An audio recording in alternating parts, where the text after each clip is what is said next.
Praise hallelujah winning soul programme में आपकी खात्मा मिसेज अनवर फजल आपके साथ मौजूद है और रोज़ाना आपके साथ मौजूद होते हैं। बड़ा खूबसूरत प्रोग्राम, आपका फेवरेट प्रोग्राम जो आप बहुत शौक से देखते हैं, विनिंग सोल प्रोग्राम। खुदावंद आपको बहुत बहुत बरकत दे आपके साथ। और आपको पता है कि आजकल रोज़े भी हैं, आप रोज़ों में दुआ करें। और कलाम की खूबसूरत बात जब मैं आज पढ़ रही थी इसको, और बड़ी खूबसूरत बात लिखी गई है, पहला करंथियों 15 बाब और उसकी जो है 33-34 आयत आप घर में भी पढ़ सकते हैं। लिखा है, रास्तबाज होने के लिए होश में आओ और गुनाह ना करो, क्योंकि बाज खुदा से ना वाकिफ़ हैं। बहुत से रास्तबाज हैं, बट उसने कहा है कि रास्तबाज के लिए होश में आओ। यकीनन हमें रास्तबाजी के लिए होश में आना चाहिए है। बहुत से लोग आज आपको पता है कोरोना वायरस की वजह से डर रहे हैं, तो मेरे अजीज़ों हमें इससे डरने की ज़रूरत नहीं है, हमें होश में आने की ज़रूरत है।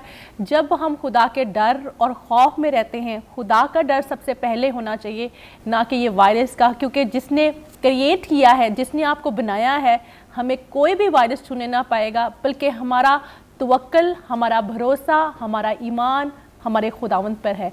तो आपको पता है हमारे साथ गेस्ट होते हैं, रोज़ाना खुदा के खादम होते हैं और मुख्तलिफ जो है पेशे से तल्लक रखने वाले लोग होते हैं। आज हमारे साथ जो है नून लीग के रहनुमा हैं तारिक गिल साहब, आपको खुश आमदीद कहते हैं, वेलकम कहते हैं विनिंग सोल प्रोग्राम में। और ब्रदर मजीद आपको भी वेलकम कहते हैं, और बादशाह आपको भी खुश आमदीद कहते हैं। खुदावंद आपको बहुत बरकत दे।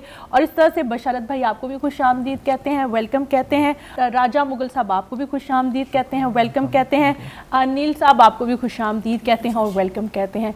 और खुदावंद आपको बहुत बरकत दे। आज जब हम इनसे बातें करेंगे, और हमारे भाई जो हैं मजीद साहब पेशे के लिहाज से कैटरिंग का काम करते हैं, और आपको पता है तारिक गिल साहब नून लीग के रहनुमा, इनसे भी बात करेंगे, और बशारत भाई से भी हम बात करेंगे। और इससे पहले कि हम बातें करें, हम आप ब्रदर बशारत के साथ मिलके आज के लिए कलाम के लिए दुआ करेंगे। आज की गुफ्तगू का सारा ऑनर इज़्ज़त हम यीशु मसीह को देंगे। आइए अपनी आंखों को बंद करें, हम मिलके दुआ करें। खुदा बाप, खुदा बेटे, खुदा रूह कुदस, पाक खुदावंद, आसमानी पिता, आसमानी बाप, जलाल के बादशाह, पूरे दिल और दिल की था गहराइयों से तेरी शुक्रगुजारी, तेरी हम तेरी तारीफ़ करते, तेरी तमजीद करते, क्योंकि तू ही तारीफ़, सताइश, हमद और बुजुर्गी के लायक है। आसमानी बाप, तेरी शुक्रगुजारी करते हैं इस वक्त, इस घड़ी, इस मौके के लिए, प्यारे खुदावंद तेरी खात्मा के लिए, प्यारे खुदावंद इस सारे मेल बलाप के लिए, आज के इस प्रोग्राम के लिए, प्यारे खुदावंद इस प्रोग्राम के लिए कसरत से प्यारे खुदावंद तेरे गहरे मसा को मांगते हैं। आज का कलाम, आज की सारी बातचीत, आज का सारा बोलचाल प्यारे खुदावंद तेरे हजूर मकबूल ठहरे। हर एक बात प्यारे खुदावंद बखूर की मानत तेरे हजूर मकबूल ठहरे, ताकि प्यारे खुदावंद हमारी हर बातचीत से सुनने वाले लोग प्यारे खुदावंद बरकत पाएँ और कसरत की पाएँ। तेरे खादम के लिए, तेरी खादमा के लिए गहरा मसा और प्यारे खुदावंद कुव्वत और ज़ोर मांगते, और प्यारे खुदावंद तेरे आगे मिन्नत करते, प्यारे खुदावंद तेरे आगे सताइश करते हुए, प्यारे खुदावंद झुकते हुए तेरी शुक्रगुजारी करते, सब कुछ मांगते तेरे ज़िंदा जलाली बाबरकत नाम से, आमीन। तो हम भाई तारक से शुरू करेंगे कि आजकल क्या मसरूफियत है, क्या कर रहे हैं, और क्या कहना चाहते हैं, जैसे कि आजकल लोग कोरोना वायरस की वजह से डर रहे हैं। शुक्रिया प्यारी बहन आपका कि आपने आज बड़ी काफ़ी वक्त गुज़रने के बाद मुझे याद किया, और मैं इस बात के लिए आपका शुक्रिया अदा करता हूँ, ख़ुसूसन खुदा के सूरमा, खुदा के खादम पास्टर अनवर फजल साहब का, जिन्होंने हमेशा कम्युनिटी के लिए, लोगों के लिए जो पाकिस्तान के अंदर क्रिश्चियन कम्युनिटी है उनकी फलाह बहबूद के लिए काम किया, उनकी तरक्की के लिए काम किया। और थोड़े से वक्त में ये अंजील जो खुदा का कलाम है, ये बाइबल जो खुदावंद यीशु मसीह के जलाल को ज़ाहिर करती है और इस दुनिया में अमन, खूबसूरती, प्यार, मोहब्बत और ये गानगत का मैसेज देती है, ये बाइबल जो आपने आपके वसीला से और इस आइज़िक टीवी चैनल के वसीला से घर घर में पहुंचा है, इसके लिए मैं खुदावंद यीशु मसीह का शुक्रिया अदा करता हूँ। और मैं प्यारे यीशु का इस बात में भी शुक्रिया अदा करता हूँ कि दूसरी मरतबा मुझे खुदा ने ये मुनासिब समझा कि मैं असम्बली हाल में जा सकूं। पहले पिछली हुकूमत में मैं एज ए पार्लियामेंट्री सेक्रेटरी था, तो मैंने जितनी मुझसे हो सका मैंने खुदावंद में होते हुए अपने लोगों की, अपने मुल्क की, अपनी कौम की खिदमत की। और खुदावंद को पसंद आया, फिर दोबारा उसने मुझे ये तौफीक बख्शी कि मैं दोबारा असम्बली हाल में जाऊँ। तो असम्बली में पहुंचकर जो मेरी ड्यूटी में शामिल है, जो इस तरीके से मैं अपनी कौम की नुमाइंदगी खूबसूरत अंदाज में करना चाहता हूँ वो कर रहा हूँ, और मैं अपनी ड्यूटी को ड्यूटी समझ रहा हूँ, और वो सब कुछ जो हो रहा है वो आपकी दुआओं का नतीजा है। मुझे पता है कि आप भी मेरे लिए दुआ करती हैं, मेरे खुदा के खादम पास्टर अनवर फजल साहब भी, दूसरे जो खुदा के खादमान दीन हैं वो भी मेरे लिए दुआ करते हैं, ताकि मैं उस असम्बली में जहाँ पे मुझे खुदा ने बैठाया है वहाँ पे बैठकर अपनी कौम की, अपने मुल्क की और अपने खुदा के कलाम की मैं बात कर सकूँ। ये कोरोना वायरस कोई आम बात नहीं है, ये तो आज कोरोना वायरस का सिस्टम चला है, तो मेरे यसू ने, मेरे खुदा की कलाम ने हम पर वाज़िया कर दिया। हज़ारों साल पहले की ये बात हुई है कि जब अजीब अजीब बातें सुनो, अजीब अजीब बीमारियां आ जाएं, ये हो जाए, तो इस तरीके से जब देखें कि जगह जगह भूचाल आ रहे हैं, पथराव हो रहा है, बदअमनी है, बेचैनी है, लोग सुकून से ज़िंदगी बसर नहीं कर रहे, कौम पे कौम, सल्तनत पे सल्तनत चढ़ाई करें, तो फिर यसू का आना ज़रूर है और वो वक्त नज़दीक है। वो दरवाज़ा पे खड़ा है, दरवाज़ा नॉक कर रहा है, कौन शख्स दरवाज़ा खोलता है, कौन उसको अपने दिल में जगह देता है। जो दिल में जगह देगा वो बचेगा, बाकी कोरोना वायरस के ज़ुमरे में आएंगे। तो मैं ये कहता हूँ कि कोरोना वायरस कोई ज़्यादा बड़ी बीमारी नहीं है। हम मसीही लोगों का ये फ़ख्र है कि हम उस खुदा को मानते हैं। ये तो कोरोना आज 1 माह की पैदाइश है ना, अभी ये 1 माह या 1.5 माह हुआ है, लेकिन मेरे यस्सु ने 38 बरस के बीमारी आदमी से कहा उठ और अपनी चारपाई उठाकर चल फिर। ये साल की बातें मैं कर रहा हूँ। मैं तो उस खुदा को मानता हूँ जो 12 साल से बीमार औरत थी, उसका पल्ला छुआ तो वो शिफा पा गई। ये कोरोना हमारा मसीहों का नहीं, जितने भी लोग यस्सु मसीह पर ईमान लाएंगे कोरोना उनका कुछ नहीं बिगाड़ सकता, उनका ही बिगाड़ेगा कोरोना उनका ही बिगाड़ेगा जो यस्सु से दूर है, जो अबलीस के ज़ुमरे में आते हैं, जो खुदा के कलाम को नहीं सुनते, जो चर्च नहीं जाते, जो खुदा की बातों पर अमल नहीं करते, जो खुदा को छोड़कर दूसरे लोगों के पीछे जाते हैं। तो लिखा है गैर माबूदों के पीछे दौड़ने वालों का गम बढ़ जाएगा। तो अगर आपने अपने गम को बढ़ाना है, अपनी तकलीफ को बढ़ाना है, अपनी जिस्म के अंदर एक ऐसे वायरस को दावत देनी है, तो फिर गैर माबूदों के पीछे जाएं। अगर आप जिंदा खुदावंद को मानेंगे, अगर आप उस खुदा को मानेंगे जो ये कहता है आज भी कि आए मेहनत उठाने वालों और बोझ से दबे हुए लोगों, सब मेरे पास आओ, मैं तुमको आराम दूंगा। तो जब आप आराम चाहते हैं, आप सुकून चाहते हैं, आप कोरोना वायरस से बचना चाहते हैं, तो फिर मेरे यस्सु के कदमों में आ जाएं। सब बीमारियों का खात्मा उसी के कदमों में है। खुदावंद आपको बरकत दे। आपने बहुत अच्छा कहा कि यकीनन जब हम ये कोरोना वायरस तो अभी आया है, तो अगर आप चाहते हैं कि खुदा के डर और खौफ में रहें तो यकीनन ये कोरोना वायरस आपको छू भी नहीं सकता। और कोई भी जो है, और वैसे भी आपने जो हुकूमत ने, आपने देखा होगा कि बहुत सी एड्स चल रही हैं कोरोना वायरस की वजह से कि आप अपने हाथ धोएं, आप ये करें, वो करें, ये चीज़ें करें। तो मैं आपको यही कहना चाहती हूँ कि रोज़े हैं, आप दुआ करें और खुदा के पास रहें और खुदा को कहें कि खुदावंद अगर कोई गुनाह गलती है किसी भी इंसान की वजह से हमारे मुल्क में आई है या दूसरे मुल्कों में आई है, तो कलाम में लिखा है कि रास्तबाज की दुआ से जो है वो मुल्क सरफराज रहेगा। अगर आप चाहते हैं कि आप दुआ करें और रास्तबाज हैं आप, और कलाम में लिखा है कि रास्तबाज होने के लिए होश में आओ, ताकि हम खुदावंद के कलाम को पढ़ें और खुदा के कलाम में अमल करें। यकीनन जब आप इसको पढ़ेंगे, इसके ऊपर अमल करेंगे, तो कोई वायरस आपको छूने नहीं पाएगा।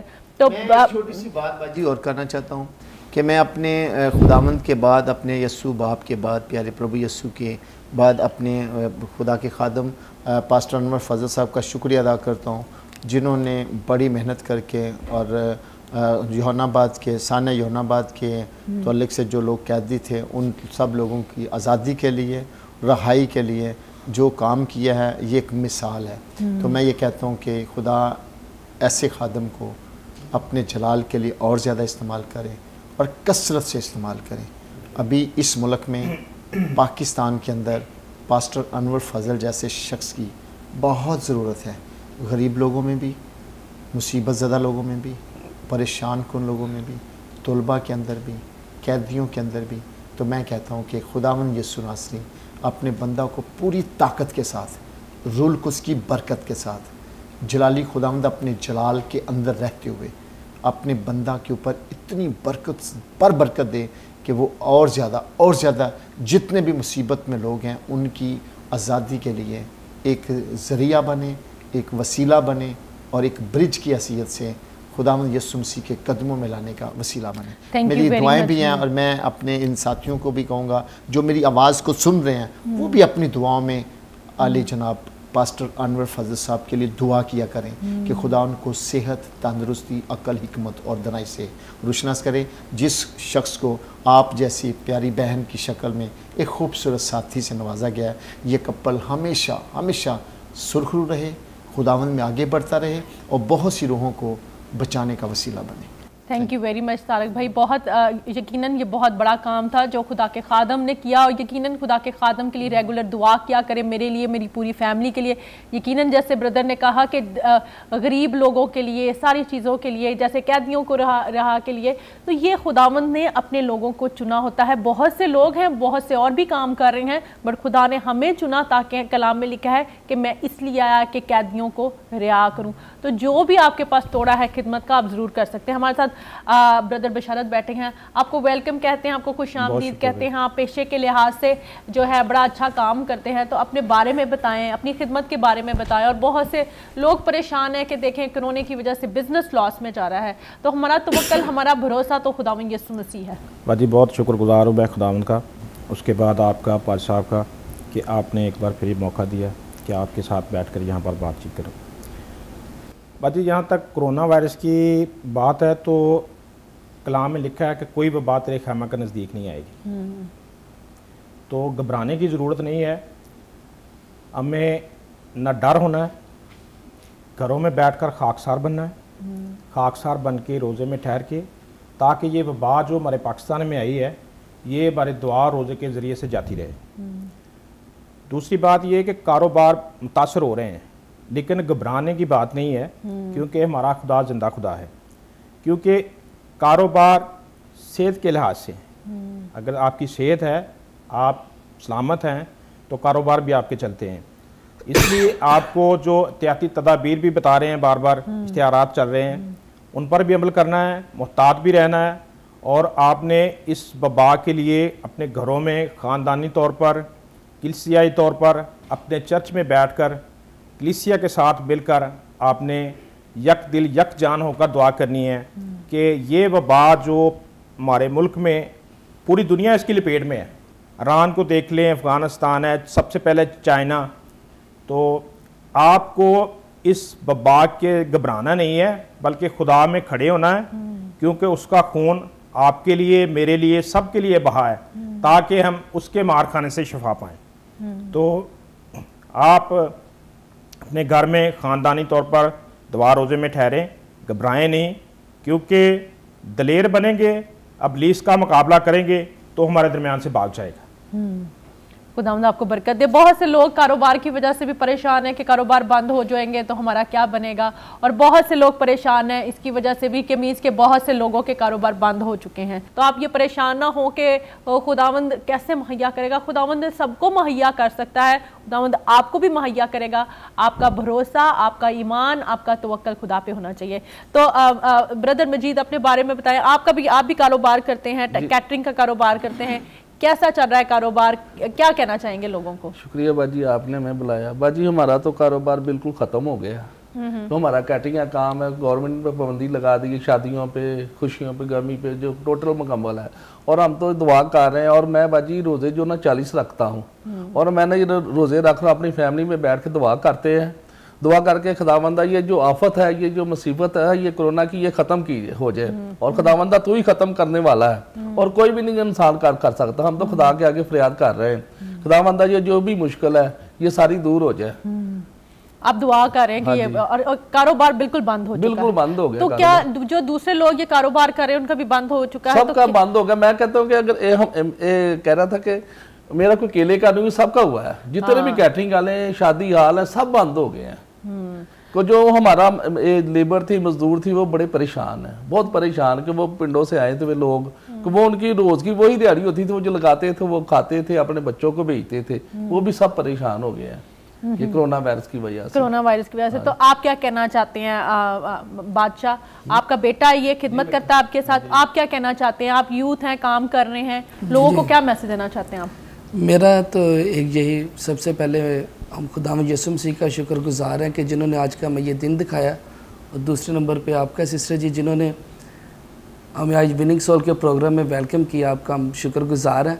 हमारा बिज़नेस कैटरिंग का ही बिज़नेस है, तो मैं यही पे मैसेज देना चाह रहा हूँ कि जब आप कोई भी बिज़नेस शुरू करते हैं ना, तो थोड़ा सा वेट किया करें। जब कोई बिज़नेस नया स्टार्ट होता है, एक इंसान की नेचर होती है कि उसको ना उसका रिज़ल्ट उसी टाइम मिले, उसका हम थोड़ा सा वेट करें ना, तो 3 माह 2 माह उसका वेट करें, उसका आहिस्ता आहिस्ता रिजल्ट आना शुरू हो जाता है। कैटरिंग के लिहाज से हमारा बिज़नेस है, तो मेरा एक अपने मसीहों के लिए यही मैसेज है, जब हमें ना अपनी आमदनी के हिसाब से जो ना वो चलना चाहिए। लोगों की आमदनी कम होती है, एक्सपेंस ज़्यादा होते हैं, जिसकी वजह से हमारी मिनोरिटी जो है ना बहुत ज़्यादा मुश्किलात में चली जाती है।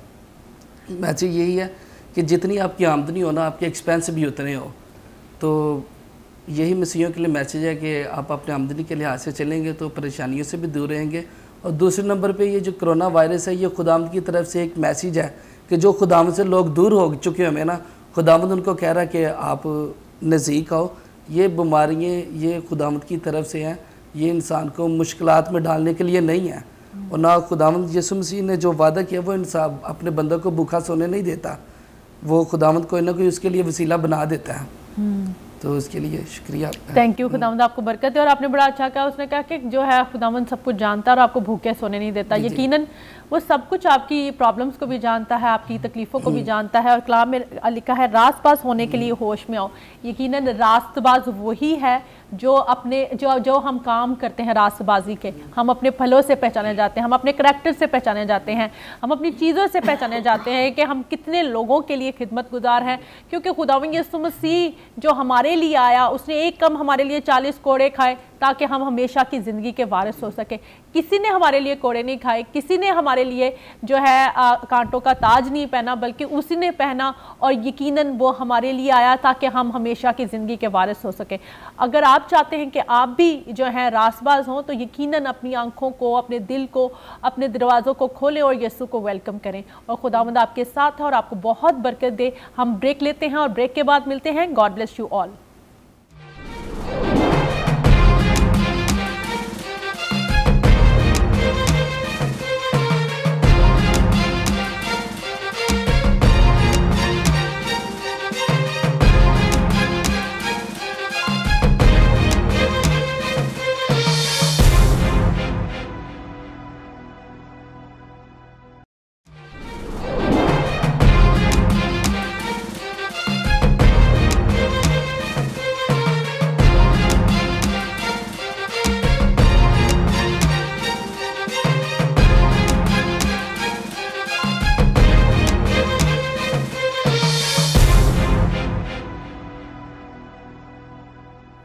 Welcome back. Winning soul programme में आपकी खादमा मिसेस अनवर फजल आपके साथ मौजूद हैं। आज हम बात कर रहे थे, ब्रदर तारिक से भी हमने बात की और इसी तरह से भाई बशरत से भी हमने बातें की हैं। तो मैं आपको यही कहना चाहती हूँ कि आपने परेशान नहीं होना, आपने घबराना नहीं है। अपने हाथों को उठाएं और दुआ करें और खुदावंद से मांगे। खुदावंद आपको सब कुछ करने की कुदरत रखता है, खुदावंद आपके साथ है और बड़ी बरकत दे। और इस तरह से हमारे साथ राजा ब्रदर जो है, राजा आप क्या कहना चाहेंगे? यूथ हैं, काम कर रहे, खिदमत कर रहे हैं आप भी, और इस तरह से आप पढ़ भी रहे हैं और आप जो है लॉयर बनना चाह रहे हैं, तो अपने बारे में आप बताएं और यूथ को क्या मैसेज देना चाहते हैं आप? शुक्रिया बाजी आपका, आपने हमें यहाँ पे वेलकम किया। और मैं ये कहना चाहता हूँ कि जो से हमारी क्रिश्चियन कम्युनिटी हैं उनको मैं चाहता हूँ कि वो बच्चे पढ़ें और ताकि अपनी कम्युनिटी के आगे कुछ कर सकें। और इसी तरह मैं एक और बात करना चाहता हूँ कि जिस तरह मैं गवर्नमेंट की तरफ से ना स्कॉलरशिप मिलता है हर साल के बाद, मैं वो स्कॉलरशिप भी लेता हूँ।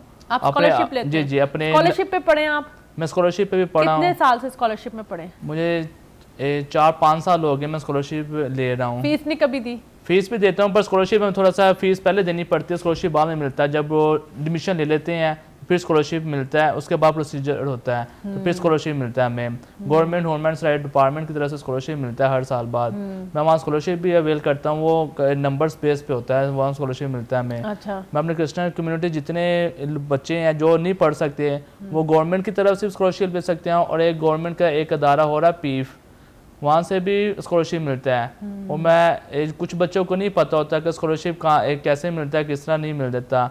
हमें फॉर्म मिलता है, उसका ऐड आती है, वहाँ से वो अपना अप्लाई करना पड़ता है। फिर वहाँ पे वो मेरिट बनता है, मेरिट बेस पे फिर स्कॉलरशिप अवेल हो जाता है। और दूसरा ये मैं कहना चाहता हूँ, मैं LLB कर रहा हूँ, वो स्टूडेंट LLB पार्ट 3 का मेरा फाइनल ईयर है। इसके बाद मैं एडवोकेट बन जाऊँगा खुदा के करम से। और अब मैं वकील बनने वाला हूँ। ज़्यादातर मेरा ये है कि मैं जब वकील बन जाऊँ, अपने जो कम्युनिटी हैं जिनके पास पैसे नहीं होते, सोर्सेज नहीं होते कि मैं कोई केस वगैरह ले सकें, और बहुत से मसले मसाइल होते हैं, मैं जब लॉयर बन जाऊँ ताकि मैं खुदा यसुम मसीह के करम के उनके साथ उनकी हेल्प कर सकूं, उनकी मदद कर सकूं। तो ये तो बड़ी अच्छी बात की है, पर लॉयर पैसे छोड़ते नहीं है। पर मेरे जो से उस्ताद जहाँ से मैं स्टडी कर रहा हूँ, उन्होंने मेरी तालीम की है, मेरी तरबियत की है कि कुछ ऐसे औकात भी आते हैं जब आप गरीब लोगों के साथ मदद करेंगे, खुदा आपको उससे डबल दुगना देगा। यकीनन अगर इस बात पे फोकस रहेगा तो खुदावंद ऐसे ही करेगा। जी। हमारी दुआ है कि तू अपनी कम्युनिटी के लिए काम करे, लोगों के लिए, आवाम के लिए काम करे। जी। तो यूथ को क्या कहना चाहेगा कि जो आजकल लॉयर बनना चाहते हैं, बहुत से और प्रोफेशनल रखना चाहते हैं, यूथ के लिए क्या मैसेज देना चाहते हैं? मैं जैसे कभी पंजाब यूनिवर्सिटी का स्टूडेंट हूँ, तो वहाँ पर लोग कुछ होते हैं प्राइवेट यूनिवर्सिटीज़ वगैरह में फ़ीस बहुत ज़्यादा होती है, तो वहाँ पे वो अफोर्ड नहीं कर सकते हैं। पंजाब यूनिवर्सिटी में पढ़ता हूँ, वहाँ पे फ़ीस बहुत कम है और वहाँ मेरिट बेस पे एडमिशन होता है। अगर वहाँ पे लोग एडमिशन लेना चाहते हैं, मैंने पीछे एक मेरा दोस्त आया था, उसको मैंने LLB का एडमिशन के लिए बोला था, वो MA इंग्लिश करना चाहता था। मैंने उसे गाइड किया कि आप आगे फ्यूचर नहीं बन सकता आपका, आप MA इंग्लिश कर लोगे, आगे क्या करोगे उसके बाद। फिर मैंने उसे गाइडलाइन दी कि आप LLB करो, और अब वो पार्ट 2 का स्टूडेंट है। उसे मैंने प्रोसीजर बताया कि किस तरह एडमिशन लेना, उसने एडमिशन भी ले लिया और अब वो पार्ट 2 का स्टूडेंट है। और अब जब वो मुझे मिलता है मेरा बड़ा शुक्रगुजार करता है कि आपने मुझे एक अच्छा मशवरा दिया और मैं अपनी कौम के लिए कुछ कर सकूंगा LLB के ज़रिए। अच्छा, हमारे साथ अनिल हैं। अनिल, आप क्या करते हैं? सियालकोट में आप रहते हैं, खिदमत करते हैं, चार्टर अकाउंटेंट हैं आप पेशे के लिहाज से, तो अपने बारे में और हमें बताएं कुछ। सबसे पहले तो मैं सिस्टर आपका और खुदावंद की सूरमा खुदावंद पास्टर अनवर फजल साहब का शुक्रिया अदा करता हूँ कि जिन्होंने आज हमें ये मौका दिया कि हम अपने बड़े भाई तारिक मसीह गिल MPA पंजाब की सरबराही में इस प्रोग्राम को ज्वाइन कर सकें। मेरा सिस्टर सियालकोट से बिलोंग है और यूनिवर्सिटी ऑफ सियालकोट है, सियालकोट में सबसे बड़ी यूनिवर्सिटी, जिधर मैं बतौर अकाउंट ऑफिसर काम करता हूँ, जिसमें मैं खुदावंद का शुक्र है कि हमारी फैमिली सहोत्रा फैमिली शुरू से ही एक सियासी और समाजी फैमिली है। जो लोग मुझे देख रहे हैं सियालकोट के, वो हमारी खिदमत से और हमारे काम से बाखूबी वाकिफ़ हैं। मेरे बड़े भाई एल्डर सुनील सहोत्रा साहब बतौर चर्च में एल्डर की खिदमत भी सर अंजाम दे रहे हैं गंदम मंडी सियालकोट चर्च में। और मैं ये मैसेज देना चाहूँगा इस आपके प्लेटफॉर्म पे कि हमारे क्रिश्चियन बच्चों को ज़्यादा से ज़्यादा एजुकेशन हासिल करनी चाहिए। अगर हम पढ़ेंगे, अगर हम ज़्यादा से ज़्यादा एजुकेशन लेंगे तो हम अपने लोगों की, अपनी कम्युनिटी की और हम अपने पाकिस्तान की खिदमत कर सकेंगे। ज़्यादा से ज़्यादा आप चाहते हैं कि खिदमत कर सकें। तो आप अपने पेशे के लिहाज से बताएं क्या करते हैं? मैं पेशे के लिहाज से सिस्टर अकाउंटेंट हूँ यूनिवर्सिटी ऑफ सियालकोट में, और उधर मेरी कोशिश होती है कि जो क्रिश्चियन बच्चे आते हैं उनकी, क्योंकि जो हमारी यूनिवर्सिटी है वो चार्टर्ड यूनिवर्सिटी है, इसमें fees structure sister minimum 1 lakh से भी अबव होता है, कुछ कोर्सेज हैं। और मेरी कोशिश होती है, क्योंकि हमारे लोग नॉर्मल फैमिली से बिलोंग रखते हैं, इतना नहीं वो कर सकते फोर्स, तो मेरी कोशिश होती है, जो मेरे चेयरमैन हैं, जो मेरे वाइस चांसलर है यूनिवर्सिटी ऑफ सियालकोट के, कि मैं अपने कोटे में से जो भी हो सके फ़ीस की रियायत लेकर देता हूँ, ताकि हमारे बच्चे पढ़ें, उधर अपनी कौम के लिए और अपनी कम्युनिटी के लिए काम कर सके। तो बड़ा अच्छी बात है कि हम अपनी कम्युनिटी के लिए भी काम करते हैं। यकीनन जो समाजी कारकुन होते हैं, बहुत से लोग काम करते हैं, तो मेरी दुआ यही है कि आप अपने लोगों के लिए भी काम करें, अपने लोगों को अपलिफ्ट करें। बहुत से लोग हैं जिनको पता नहीं है कि हम लोगों ने दूसरों के लिए क्या खिदमत करनी है, पर मैं आपको ये बताना चाहती हूँ कि हमारे लोग इतने ज़्यादा पढ़े लिखे नहीं होते, फिर हमारे पास इतनी फैसिलिटीज़ नहीं होती कि हमने आगे कैसे बढ़ना है, आगे कैसे काम करना है। ये ऐसा एक प्रोग्राम है जिसकी वजह से लोग सुनते भी हैं, बरकत भी पाते हैं और अपनी रस्तों को भी जो है, अपने राहों को भी जानते हैं कि हमने क्या जो है इंतखाब करना है, क्योंकि हमें खुदा ने अकल और दनाई दी है और खुदा ने हमें हिकमत दी है ताकि हम अच्छे डिसीजन कर सकें। लाइफ एक ही दफ़ा मिलती है, बार बार नहीं मिलती, और डिसीजन एक ही दफ़ा आपने करने होते हैं ताकि आप अपनी लाइफ के लिए अच्छे डिसीजन कर सकें और खुदावंद आपको बरकत दे। तो बिशरत भाई, आप मुझे और अब बताएं कि जैसे कि आपका काम है ये घी का और ये सारा, कितना ज़्यादा ये जो आजकल, क्योंकि लोग कहते हैं जी उसके अंदर देसी घी नहीं खाना चाहिए, हार्ट की प्रॉब्लम हो जाती है, घी में ये ऐसी प्रॉब्लम्स हैं, क्या कहना चाहेंगे लोगों को कि जो है ये डॉक्टर्स जो कहते हैं कि इतने ज़्यादा घी वाली तली चीज़ें ना खाएं? बच्ची मैं ये कहना चाहता हूँ यहाँ पे, ये देसी घी जो है नेचुरली तौर कुदरती चीज़ है ना, तो मैं तो यही कहूँगा कि हम घर में भी यूज़ करते हैं, यही खाते हैं, तो पूरी फैमिली हमारी हेल्दी है, तो आप भी खाएं, आप भी सेहतमंद रहेंगे। जिनको कुछ ये भी है कि कुछ हमारे लोग अफोर्ड भी नहीं कर सकते, कुछ अफोर्ड भी नहीं कर सकते, ठीक है ना, क्योंकि ये महंगा बहुत ज़्यादा है ना। कितना महंगा ये महंगा तकरीबन हम तो सेल कर रहे हैं ना तकरीबन 1200 के हिसाब से पर केजी के हिसाब से, तो मक्खन जो 800 रुपए पर केजी के हिसाब से जी जी, तो हर बंदा अफोर्ड भी नहीं कर सकता, इसको खा भी नहीं सकता। लेकिन जो खा सकते हैं, कुछ लोग ऐसे भी हैं जो खा भी सकते हैं, अफोर्ड कर सकते हैं, वो भी नहीं खाते कि नहीं जी डॉक्टरों ने मना कर दिया है, इससे फैट बढ़ जाती है, जिसमें ये हो जाता है, वो हो जाता है। लेकिन ये कुदरती चीज़ें हैं, ये यूज़ करनी चाहिए, ये इस्तेमाल करना चाहिए। फैट तो देखे ना, ऑयल इस्तेमाल करते हैं उससे भी बढ़ती है, हाँ। डालडा घी इस्तेमाल करते हैं तो उससे भी बढ़ती है ना, हाँ। तो जो लोग यूज़ करते हैं उनकी सेहत देख लें, ये हार्ट का मसला नहीं बनाता देसी घी के, इससे शरयानें बंद हो जाती हैं, इससे ये ऐसा कोई मसला नहीं बनता, इससे कोई मसला नहीं बनता। बहुत से लोग आके कहते हैं कि जी ये अच्छा नहीं है, हेल्दी नहीं है, डॉक्टर से बन कहते हैं उतना खाना चाहिए आपकी बॉडी के लिए जो बेहतर है, जो अच्छा है। और खालिस ग़िज़ा जो है, आपको पता है कि हमारे पाकिस्तान में जो पानी का बहुत बड़ा मसला है, अच्छा पानी नहीं मिल रहा, बट जहाँ पे अच्छा पानी आप यूज़ करें, पानी अच्छा जो है पिएं, फिर खाना जो है हेल्दी खाएं, जो है वेजिटेबल्स हैं, आजकल बहुत से फ्रूट्स हैं, फ्रूट्स खाएं। और ये घी है, बहुत से डॉक्टर्स कहते हैं जी ये घी ना खाएं, और ये जो है ये जो आप बटर होता है ये ना खाएं, ये हार्ट की प्रॉब्लम कर देता है, मोटापा पैदा कर देता है। कि आप अपनी लाइफ में उतना जो है मिकदार रखें जितनी आप खा सकते हैं, मीन्स कि इतना ज़्यादा ओवर ईटिंग ना करें जिसकी वजह से आप मोटापे में जाएं या बीमारियों में जाएं। आप उतना खाएं जो आपकी सेहत के लिए अच्छा हो, और रोज़ाना रेगुलर खाएं, थोड़ा थोड़ा खाएं, ताकि आपकी सेहत भी अच्छी रहे, आप काम भी कर सकें। और यकीनन जो है बहुत से लोग ओवर ईटिंग कर लेते हैं जिसकी वजह से आपको बीमारियां, परेशानियां, प्रॉब्लम्स होना शुरू हो जाती हैं। तो बहुत से डॉक्टर्स भी हमारे पास आते हैं, अक्सर हमें बताते हैं कि आप लोगों को बताएं कि उतना ही आप खाएं जो आपको हेल्दी और अच्छी ग़िज़ा होनी चाहिए। तो तारक भाई और क्या कहना चाहते हैं आप कुछ कहना चाह रहे थे मुझे कि आजकल चर्चेज जो हमारे जो है बंद हैं, उनके लिए हमें दुआ करनी चाहिए, बल्कि जहाँ पे ये प्रोग्राम देख रहे हैं, लोग देख रहे हैं, हमें दुआ करनी चाहिए, मुत्तफिक हो के हमें दुआ करनी चाहिए, क्योंकि कलाम में लिखा है 1 या 2 मेरे नाम से मुत्तफिक होगा मैं उधर मौजूद हूँगा।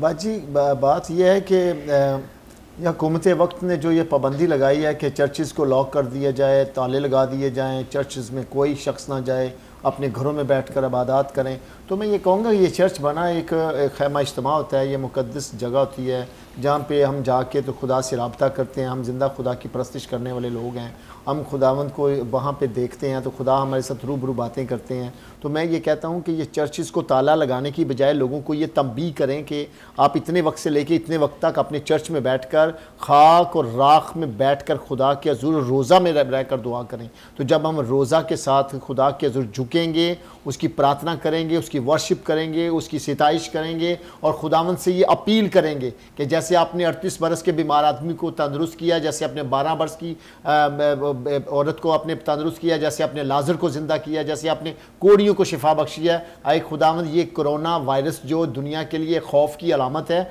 इसको आप फिनिश करें। तो प्यारे प्रभु यीशु के जलाल से वो फिनिश होगा। ये बात मैं आपको बता दूं, अगर आप कहते हैं जी हम आप इसकी इंसुलिन तैयार कर रहे हैं, हम इसकी ये कर रहे हैं, हम इसके वैक्सीनेशन तैयार कर रहे हैं, तो ये कुछ भी नहीं होगा। ये सब कुछ खुदावंद के जलाल से होगा, और खुदावंद का जलाल जब अपने अबर के साथ इस दुनिया के ऊपर अपने रहम की निगाह रखेगा, तो उस वक्त ये कोरोना वरोना ख़त्म हो जाएगा। तो कोरोना को ख़त्म करने के लिए चर्चेज़ के ताले लगाने की बजाय चर्चेज़ को ओपन कर देना चाहिए, और पास्टर साहबान जो हैं, फादर साहबान जो हैं, जो हमारे मजहबी रहनुमा हैं, उनको ये तंबीह करना चाहिए कि ये जो हमारी जो सिस्टम है, ये मॉस का सिस्टम जो है ना, इसको बहाल करें, इसको हम दें चर्च के अंदर। जब बच्चियाँ बच्चे जाते हैं ये मास्क लगा लें, लेकिन दुआ को ना रोकें। अगर हम दुआ को रोक देंगे तो ये कोरोना जो है ना, ये इसको तो आज़ादी मिल जाएगी। ये तो अबलीस की तरफ से बीमारी है, तो अबलीस ने तो हमें हमें हमें तंग करने के लिए इस वबा को छोड़ा है। तो अगर हम अपनी खुदावंद यीशु मसीह को और खुदा के जलाल को देखने से महरूम हो जाएंगे, उसकी बात करने के लिए से महरूम हो जाएंगे, हम चर्च में जाने से महरूम हो जाएंगे, अपने घरों में कैद होकर रह जाएंगे, तो फिर कोरोना जो है ना वो आज़ादी के साथ फिरेगा। इसकी आज़ादी को ख़त्म करने के लिए चर्चेज़ को खोलना चाहिए, मंदिर को खोल, मसाजिद को खोलना चाहिए। जहाँ जहाँ लोग रब्बुल आलमीन की खुदा की परस्तिश करने के लिए जाते हैं वो तमाम दरवाजे ओपन कर दें ताकि खुदा का जलाल जाहिर हो और कोरोना का खात्मा हो सके। ये मेरी अपील है हुकूमत वक्त के आगे। और ये जो अगर आप चर्च को ख़त्म कर देंगे, ताले लगा देंगे, लोग अपने घरों में बैठकर क्या करेंगे, यही शेखियाँ मारते रहेंगे या कोई टीवी लगा के और गाने वाने देखते रहेंगे, तो गाने वाने देखने से या कोई प्रोग्राम देखने से ये कोरोना ख़त्म नहीं होगा। खुदावंद के जलाल को देखने से, खुदावंद को याद करने से ये कोरोना खत्म होगा। हाँ, यकीनन जब आपने बड़ी अच्छी बातें की हैं कि आप जब चर्चेस को खोल लेंगे तो यकीनन जो है कोरोना खुदा के खादम से नई नई बातें सीखेंगे। और दूसरी बात क्या है कि बहुत से मास्क जो है वो मिल रहे हैं, आप मास्क लगा के आप पब्लिक में जा सकते हैं, हाथों को साफ करें, क्लीन करें और खुदा से आपका अपना राब्ता होना चाहिए। तो आप क्या कहना चाहते हैं? और जो बहुत से लोग बिजनेस करते हैं, बहुत से लोग तो जैसे बिजनेसमैन है उसको कलाम के मुताबिक अपनी दायगी देनी चाहिए। बिल्कुल बाजी, उनको ये जो कारोबार जो बंद हो गए हैं इन्हें दुआ करनी चाहिए। दुआ करें, घरों में बैठे रोज़े रखें, खुदा के आगे फरियाद करें कि ये जो मुश्किल जो है, जो बीमारी है, ये ख़त्म हो जाए। और मेरे ख्याल से हदिया जात भी देने चाहिए। हाँ बिल्कुल, हदिया जात देना चाहिए, हर महीने देना चाहिए, हर महीने। ये बिजनेसमैन को कुछ ज्यादा देना चाहिए। हाँ जी, हाँ। क्या कहना चाहते हैं आप उनको? मैं तो बाजी बिजनेस करता हूँ, मैं तो ज्यादातर ना मजदूर बच्चे हैं ना जो, मैं उन मजदूर बच्चों को ज्यादातर प्रमोट करता हूँ। ये हमारे पास्टर इकबाल साहब हैं, इधर उनका अदारा है। मैं तो जब मेरा खाना बच्चे जो भी है, मैं ज्यादा उन बच्चों को प्रमोट करता हूँ। आप उन बच्चों को प्रमोट करते हैं। कोई भी ऐसा हमदर्दी वाला काम है जहाँ पे भी आपको लगता है जहाँ बेवा हैं वहाँ पे दें, जो यतीम बच्चे हैं वहाँ पे दें, और वहाँ पे पर कलाम में लिखा है कि दायकी जो मस्ट है, आप उनके बारे में क्या कहना चाहते हैं? दायकी तो देनी चाहिए ना बाजी, जो खुदा का दिया वो खुदा को देना चाहिए, खुदा को लाजमी देना चाहिए ताकि जो भी बिजनेस करने वाला है। तो हम भाई बशरत से भी पूछेंगे कि दायगी कितनी लाजमी है? दायगी 10वां हिस्सा तो खुदा ने ठहराया ना, वो तो आपको देना ही देना है।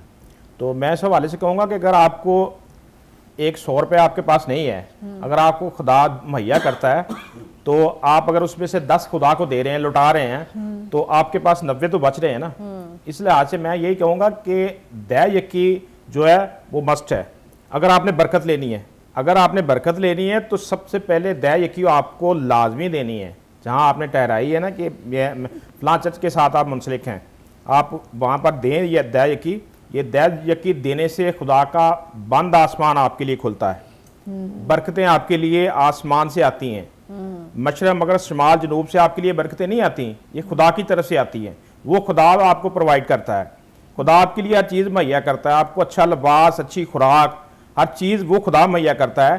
तो जो इसका खुदा को रुपए पैसे की कमी नहीं है ना, वो आपसे चाहता है कि आप उसको रुपए पैसा लौटाएं, लेकिन वो चाहता है कि तू मुझे वापस दे ताकि तू मुझे आजमा। दायगी देके खुदा कहता है कि मुझे आजमा ताकि देख मैं किस तरह तुझे बरकतें देता हूँ। बड़ी अच्छी आपने बात की कि दायगी उसने कहा कि दे के आजमा, हाँ, कि मैं कितना मेहरबान हूँ। तो मेहरबान वो इसी वजह से है कि जब हम देंगे तो वो हमारे ऊपर मेहरबान होगा। अब हम कहे कि नहीं जी हम लोगों ने ये तो मेरी मेहनत है, मेहनत करने वाले खुदा को हाथ पसंद है। और कलाम में लिखा है कि दायगी, पूरी दायगी अपने जो है ज़खीरा खाना में लेके आ, तो मैं उसी से इम्तिहान करूँगा। जितनी भी आपकी दायगी बनती है, मैं आपको बताना चाहती हूँ कि आप अपनी दायगी को भी दें ताकि खुदावंद आपको बरकत दे। आप क्या कहना चाहते हैं तारिक भाई इस मामले में कि जो दायगी है वो कितनी इंपॉर्टेंट रखती है हमारी ज़िंदगी में? देखिए जी, जो कोई शख्स अपनी कमाई का 10वां हिस्सा खुदा के ज़रिए में नहीं लाता, वो मेरे हिसाब में, या मैं बाइबल के मुकद्दस के मुताबिक ये कहता हूँ कि उसके लिए एक बहुत बड़ा लफ्ज़ भी यूज़ हुआ है, मलाउन का लफ्ज़।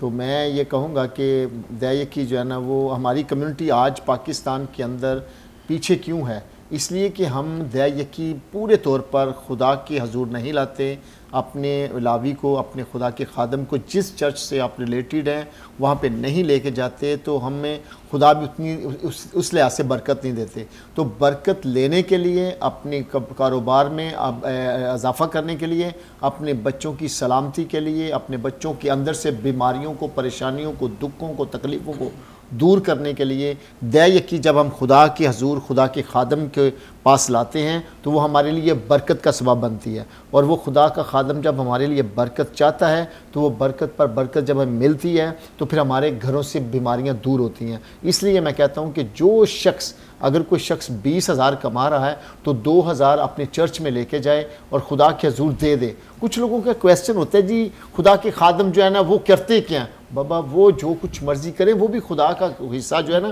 खुदा के कामों में लगाते हैं, वो खुदा का हिस्सा। तारिक भाई, क्योंकि ये बात बड़ी इंपॉर्टेंट है। पास्टर में लिखा है कि जब ये दैयकी देते हैं तो दैयकी का मतलब ये है कि सारे अखराजात चर्च के उसी से चलते हैं। मैं वही उसी लाइन पे आ रहा हूँ। मैं कह रहा हूँ कि वो कुछ लोगों का ये ख्याल है कि पास्टर लोग जो है ना वो चर्च में जब हम दैयकी लेके जाते हैं वो अपने लिए इस्तेमाल करते हैं, अपने तो ये उनका अपना है। हमने चर्च में जाके अपना हदिया जो है ना, अपनी जो दैयकी है वो चर्च में जाके खुदा के खादम को देनी है। अगर खुदा का खादम उसको सही यूज करता है तो उसको खुदा अजर देगा, उसको बरकत भी देगा, उसके बच्चों में सलामती होगी। अगर खुदा का खादम खुदा के उस रुपए पैसे को अच्छे तरीके से यूज नहीं करता, खुदा के घर के लिए, खुदा की इबादत के लिए, खुदा की कलीसिया के लिए अगर सही तरीके से यूज नहीं करता तो ये खुदा का और उस लावी का, उस काहिन का मसला है। हमने अपना फर्ज निभाना है, अपनी ड्यूटी निभानी है। अगर मेरी तनख्वाह मिसाल के तौर पर 2 रुपए है तो मैंने जितनी दैयकी बनती है उसको उसमें से निकाल कर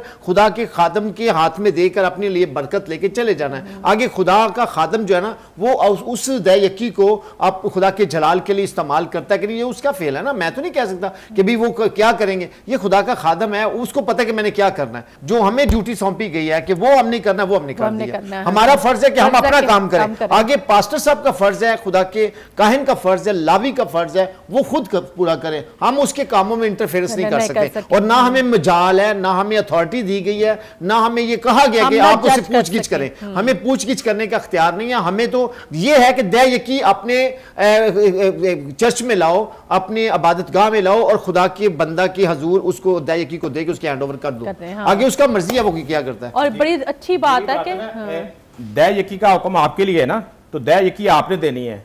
आपने खादम के जज नहीं बनना कि खादम क्या कर रहा है। आपको हुक्म खुदा ने दैयकी देने का कहा है कि 10वां हिस्सा दो खुदा के लिए। आगे खुदा का खादम अच्छा खुदा के खादम का जज बनने के लिए आपको नहीं कहा गया कलाम में। वो जज देखे ना, वो जज हम बनने के लिए कोई भी नहीं तैयार, सिर्फ उसका काम है दैयकी पहुंचाना। दैयकी वक्त पर पहुंचाएगा, उसकी कमाई में इजाफा भी होगा, उसकी रोटी पानी में भी इजाफा होगा, उसके कारोबार में भी इजाफा होगा, उसके बच्चों की तरक्की भी होगी, उसका अच्छा घर भी मिलेगा, अच्छी रहाइश भी मिलेगी, ये सब कुछ उसको मिलेगा। उस वक्त मिलेगा जब वो पूरी की पूरी दैयकी खुदा के हजूर लाएगा। खुदावंद आपको बरकत दे। और बड़ी अच्छी बातें, क्योंकि ये बहुत ज़रूरी है, क्योंकि लाजमी है कि आप खुदा के कलाम की बातों को पढ़ें। और आज कोरोना वायरस से ना डरें, आज परेशान ना हो, बल्कि खुदावंद के डर और खौफ में रहें। खुदावंद आपको बरकत देता है और मेरा ईमान है कि जब खुदावंद बरकत देता है, बरकत दे के आपसे वापस नहीं ले लेता बरकतें, बल्कि वो बरकतें आपके लिए हैं। आप उन बरकतों को जो है दुआ में रहें, ठहरें और इन बरकतों को एंजॉय करें। और जो कलाम की सारी बरकतें हैं, तो खुदावंद आपके साथ हो, खुदावंद आपको बहुत बरकत दे। हमारे पास एक ऐड है, आप ये देखें। खुदावंद आपको बरकत दे। God bless you all. Corona virus के बारे में जानें, घबराएं नहीं, एहतियात करें। चीन के शहर वुहान में दिसंबर 2019 से कोरोना वायरस के सबब निजाम तनफ्फुस की बीमारी देखने में आई है, जो दीगर ममालिक में भी फैल रही है। मरीज के राब्ते में आना, खांसी या छींक की जद में आना, मरीज के साथ हाथ मिलाना वायरस के फैलाव का सबब बनता है। इस वबा के सामने आते ही हुकूमत पंजाब ने बर वक्त हिफाजती इक़दाम उठाए। मुतासिरा ममालिक से आने वाले अफराद की स्क्रीनिंग के लिए मुल्क के तमाम एयरपोर्ट्स, सरहदी चेक पोस्ट और दीगर दाखिली मकामात पर तरबियत याफ्ता अमला मुसाफिरों में बुखार और मुतल्लिका अलामात का जायजा लेकर मुश्तबा मरीजों को दूसरे मुसाफिरों से अलहदा करके मुख्तस करदा अस्पतालों में रेफर करता है। कोरोना वायरस के इलाज और उसके फैलाव की रोकथाम के लिए SOPs और clinical infection prevention and control guidelines की तश्कील, डॉक्टर्स और पैरामेडिकल स्टाफ की तरबियत, मुश्तबा मरीज के अस्पताल में दाखिले पर पैरामेडिकल स्टाफ और डॉक्टर्स के लिए एहतियाती तदाबीर अपनाने की खुसूसी तरबियत। डिस्ट्रिक्ट हेल्थ अथॉरिटी की जानिब से मर्ज की तशखीस के बाद मरीज की गुज़िश्ता नक्लो हरकत का तफसीली जायजा जैसे इक़दाम समेत सूबे भर में कोरोना वायरस की बीमारी की सर्वेलेंस का मरबूत निज़ाम कायम किया गया है। इसके साथ साथ तमाम बड़े सरकारी अस्पतालों में मुश्तबा मरीजों के इलाज के लिए खुसूसी वार्ड्स भी कायम कर दिए गए हैं। कोरोना वायरस की अलामात आम फ्लू के अलामात जैसे कि बुखार, खांसी, शदीद बीमारी की सूरत में सांस लेने में दुश्वारी वगैरह हैं। ताहम ये सिर्फ उसी सूरत में कोरोना वायरस की अलामात समझी जाएं जब ये किसी ऐसे शख्स में पाए जाएं जो या तो मुतासिरा ममालिक से आया हो या कोरोना के मुश्तबा मरीज से राब्ते में रहा हो। हालिया जायजों के मुताबिक कोरोना वायरस के सबब होने वाली अमवात की शरह सिर्फ 2% है, जो कि दीगर वबाई अमराज मसलन बर्ड फ्लू 60%, मर्स कोरोना वायरस 35% और एबोला 50% से कहीं कम है। सेहतमंद तर्ज हयात, हाथों को साबुन से बार बार धोना और छींकते या खांसते वक्त टिश्यू पेपर, रुमाल या कोहनी का इस्तेमाल कोरोना वायरस और दीगर बहुत से अमराज से महफूज बनाता है। पुरहुजूम जगहों पर जाने से गुरेज करें, मरीज के साथ गैर जरूरी मेल जोल से परहेज करें और उसके इस्तेमाल की अशिया अलहदा रखें। याद रखें, रोजमर्रा की रूटीन में मास्क का इस्तेमाल हरगिज जरूरी नहीं। सिर्फ मरीज के इलाज और देखभाल पर मामूर अफराद मास्क, दस्ताने और हिफाजती ऐनक वगैरह लाजमन इस्तेमाल करें। मुतासिरा ममालिक से आने वाले अफराद पाकिस्तानी एयरपोर्ट्स पर मौजूद कारकुनाने सेहत से मुकम्मल ताउन करें और अपनी मुकम्मल स्क्रीनिंग करवाएं। अगर जुकाम या बुखार की अलामत हों तो अपना मुकम्मल तिब्बी मुआयना करवाएं। याद रखें, हर जुकाम और बुखार कोरोना वायरस के सबब नहीं होता। मजीद मालूमात के लिए हेल्पलाइन 0800 99 000 पर कॉल करें। हुकूमत पंजाब। तो जी बीबर, ये आपने ऐड भी देखी। आज हम दुआ करते हैं, हम सब मिल के दुआ करते हैं, कोरोना वायरस के लिए दुआ करते हैं, जो लोग कैद में हैं उनके लिए दुआ करते हैं, बहुत से लोग सीरियस हैं, बहुत से लोग परेशान हैं, उनके लिए हम दुआ करते हैं। और डर भी, ये शैतान की तरफ से डर है, डर को भी खुदाबंद जो है वो दूर करे। बहुत से बच्चे हैं वो स्कूल नहीं जा रहे, तो माँ बाप जो है वो भेज नहीं रहे डर की वजह से। बहुत सी दुकानें, सब कुछ जो है बंद हो चुका है, बट हमारा खुदावंद जो है हमारे साथ है। आपने डरना नहीं है, बल्कि दुआ करनी है, अपने हाथों को उठाना है और दुआ करनी है और खुदावंद को कहना है कि खुदावंद तू हमें आगे पीछे से घेरे रख। आइए आपके लिए दुआ करें, आंखें बंद करें, आपके लिए दुआ करें। खुदा बाप, खुदा बेटे, खुदा रुल कुदस, तेरी शुक्रगुजारी करते आज के दिन के लिए, आज के खूबसूरत लम्हों के लिए तेरी शुक्रगुजारी करते, आज के कलाम के लिए। ये सारी बरकतों का ऑनर, इज़्ज़त और जलाल हम अपने जिंदा खुदा को देते हैं। ये सुपर खुदावन जिसने जिंदों की ज़मीन पे रखा ताकि हम उसकी शुक्रगुजारी कर सकें। ये सांसें भी तो खुदावन तेरी हैं, ये वक्त भी तेरा है। ये सुपर खुदावन, ये सारी प्रॉब्लम्स यीशु के नाम से जाती रहे। आज जो लोगों के दिलों में डर है, डर को ख़त्म कर, खौफ को ख़त्म करे ये सुपर खुदावन, और तेरा हाथ बढ़े ये सुपर खुदावन। यकीनन तू अपने लोगों को बरकत देता है और इस्तेमाल करता है और चुन लेता है ये सुपर खुदावन। बहुत से लोग ये सुन रहे हैं खुदा, अगर कोई बहन प्रेग्नेंट है और डर रही है कोरोना की वजह से, तो सारी बीमारी को यीशु के नाम से रिमूव कर, डर को रिमूव कर, बच्चे को भी सलामत रख, माँ को भी सलामत रखना ये सुपर खुदावंद, और तेरा हाथ बढ़े ये सुपर खुदावंद। बहुत से लोग है खुदा हॉस्पिटल में है और सीरियस हैं, डॉक्टर ने जवाब दे दिया है हार्ट की बीमारी है, यीशु के नाम से मुकम्मल शिफा दे, ताकि हार्ट की बीमारी यीशु के नाम से जाती रहे और तू मुकम्मल शिफा दे। बंद वॉल यीशु के नाम से खुल जाएंगे सुपर खुदावंद। सुराख है ये सुपर खुदावंद, तो ऐ खुदा तेरी ऐ खुदा जलाल को ऐ खुदा मांगते और तेरी शुक्रगुजारी करते कि तूने इसके ऐ खुदा सुराख को बंद कर दिया ये सुपर खुदावंद। तेरी शुक्रगुजारी करते हैं ये सुपर खुदावंद। और इसी तरह से बहुत से लोगों की आंखों में ऐ खुदा खारिश है, ऐ खुदा काला मोतिया है, सफेद मोतिया है, और मुकम्मल शिफा दे। ऑपरेशन का कहा है डॉक्टर ने और तू मुकम्मल शिफा दे। कानों में इंफेक्शन है, कानों के इन्फेक्शन को दूर कराए ये सुपर खुदावंद। हाथों में इन्फेक्शन है ये सुपर खुदावंद, एलर्जिक है ये सुपर खुदावंद, कमजोरी है, स्वेलिंग है, यीशु के नाम से मुकम्मल शिफा दे। पेट में पानी है, डायलिसिस हो रहे हैं, मुकम्मल शिफा दे ये सुपर खुदावंद। तू अपना हाथ बढ़ा, इनकी जिंदगियों में जलाली काम कर, टांगों में प्रॉब्लम है, पैरों में प्रॉब्लम है, हाथों में प्रॉब्लम है, मुकम्मल शिफा दे यीशु पर खुदावंद। मेरा जिंदा खुदावंद जो जलाल से भरा हुआ खुदावंद है, कदूस बाप है, रहीम बाप है, मौजज़ात करता है यीशु पर खुदावंद।